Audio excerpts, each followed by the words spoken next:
وما خلقت الجن والإنس إلا ليعبدون۔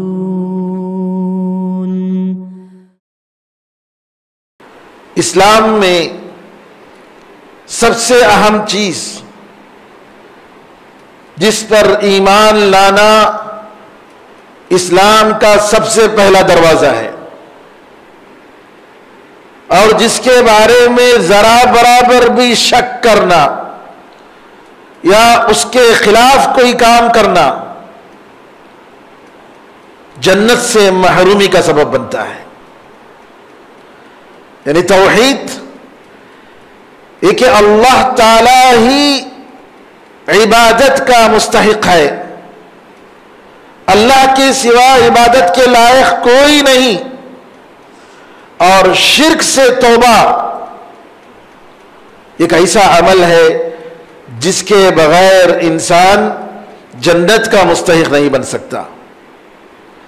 جنت میں جانے کے لیے پہلی شرط لا الہ الا اللہ، اور لا الہ الا اللہ کا مطلب لوگ غلط معنی لیتے ہیں، اس کا صحیح معنی یہ ہے کہ عبادت کے لائق، صحیح معنی میں عبادت کے لائق، بندگی کے لائق اللہ کے سوا کوئی نہیں ہے۔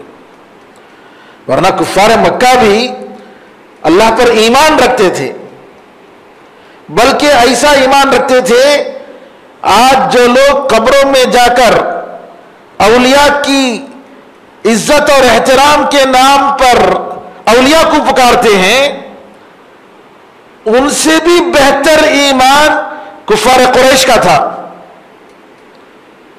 کفار قریش جن کے بارے میں اللہ تعالیٰ فرماتا ہے فَإِذَا رَكِبُوا فِي الْفُلْكِ دَعَوُا اللَّهَ مُخْلِصِينَ لَهُ الدِّينَ، جب یہ لوگ کشتیوں پر سوار ہوتے، سمندر پر سوار ہوتے، تو بالکل اخلاص کے ساتھ دین کو اللہ کے لیے خالص کرتے ہوئے اللہ کو پکارتے، اور یہ کہتے دیکھو اب کوئی بھی خدا، یہ تمہارا لات، یہ عزا، یہ منات، یہ ہبل کوئی بھی کام نہیں آئیں گے، اگر کوئی کام آئے گا تو وہ آسمان والا۔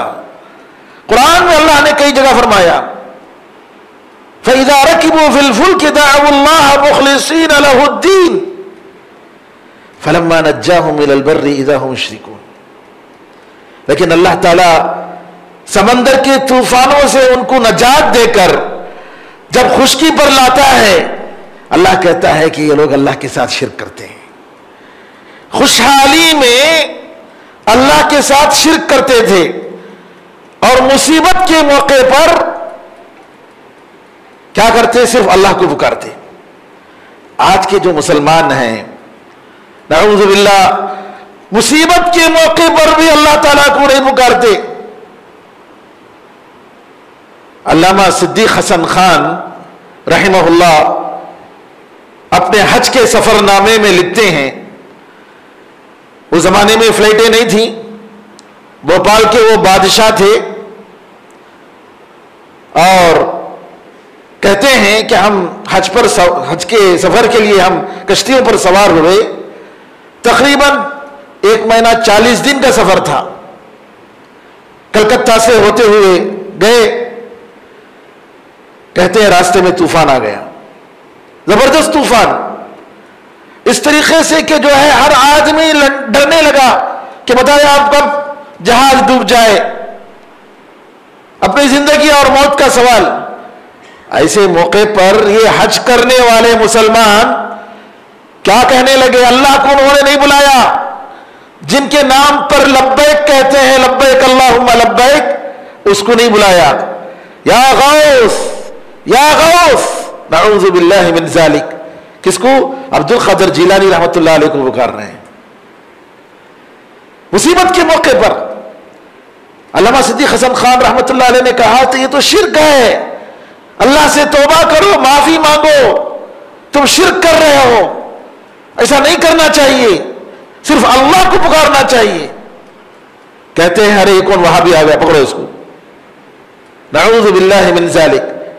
سنو میرے بزرگوں، میرے بھائیوں، توحید اللہ تعالی تعالیٰ پر مکمل بھروسہ، ہر مصیبت سے نجات دینے والا اللہ، بندگی کا مستحق اللہ، ہماری دعائیں اللہ کے لیے، ہمارا بھروسہ، ہمارا توکل، ہماری امید سب اللہ تعالیٰ سے۔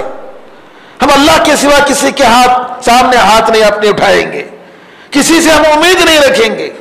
یہ ایمان اگر نہیں ہے تو انسان کے جتنے اعمال ہیں وہ بیکار ہیں، بیکار ہے۔ قرآن میں اللہ نے انبیاء کا ذکر کرتے ہوئے نبی کریم صلی اللہ علیہ وسلم سے خطاب کرتے ہوئے فرمایا لَئِنْ أَشْرَكْتَ لَيَحْبَطَنَّ عَمَلُكَ وَلَتَكُونَنَّ مِنَ الْخَاسِرِينَ، اگر تم شرک کرو گے تو تمہارے نیک عمل بیکار ہو جائیں گے اور آپ نقصان اٹھانے والوں میں سے ہو جائیں گے۔